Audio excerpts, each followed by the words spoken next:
If you came for action, Tommy guns and mayhem and Scarface shit, this movie ain't for you. This is a character study of the bigger-than-life mob boss. Yeah, it's Capone.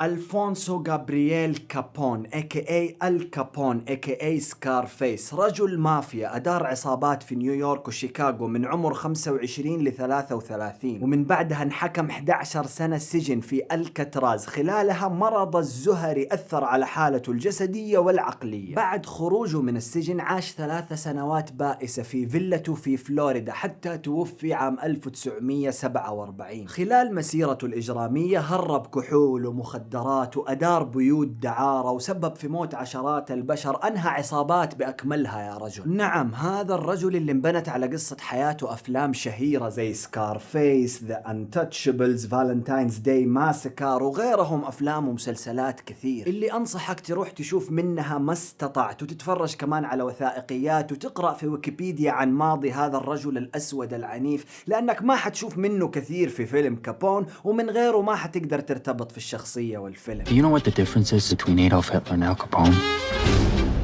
Hitler's dead.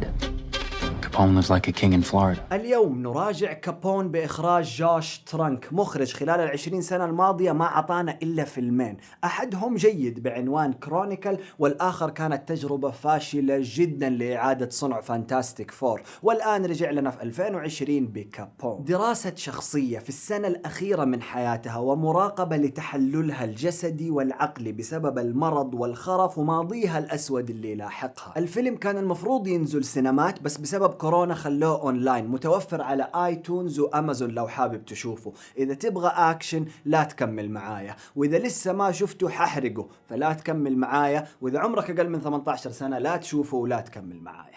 Let's go. He has full-blown dementia. I have reason to believe it could all be an elaborate act.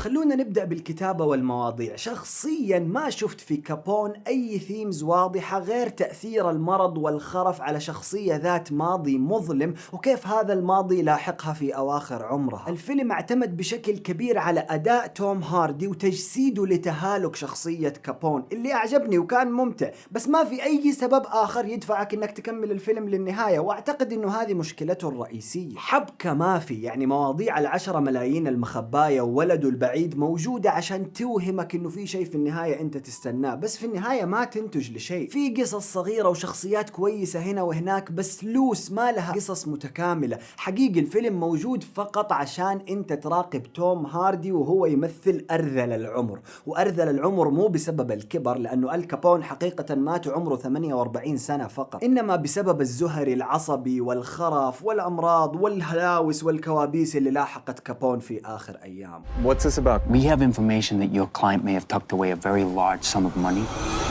تمثيلا أشوف توم هاردي بدع. شوفوا أحيانا توم هاردي يعطيك في شخصياته لما يمثلها يعطيك شوية اللي رهيب أنا أحبه على المستوى الشخصي، أنا أحب هذا المامبلينج، بس ما يزبط في كل شخصية. هنا في كابون أحسه زبط، نظراته، لغة جسده، مشية الشخصية. الحقيقة لا جديد، توم هاردي يختار دور مناسب عليه ويبدع فيه.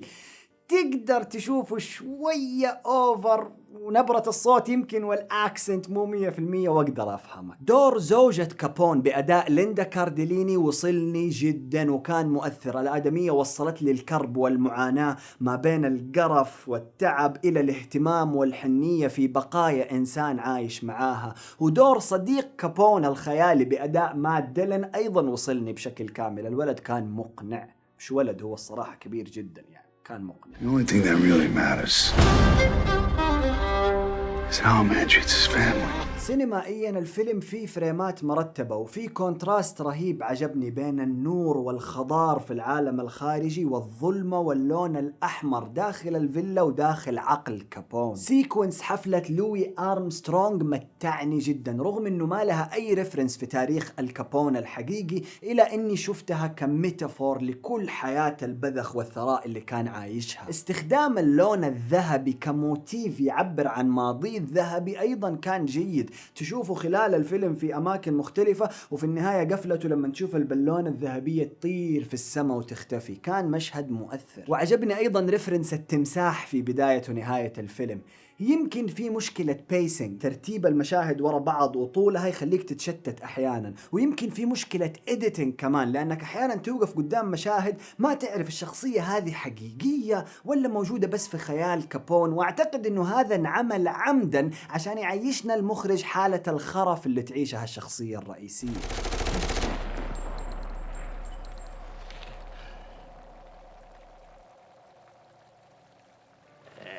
تقييم فيلمر لجوش ترانكس كابون هو 6/10. نفسي أقول 7. تجربتي كانت كويسة ما حكذب، بس فعلا الفيلم ناقصه ستراكشر، يعني فني وممتع بس ما في قصة.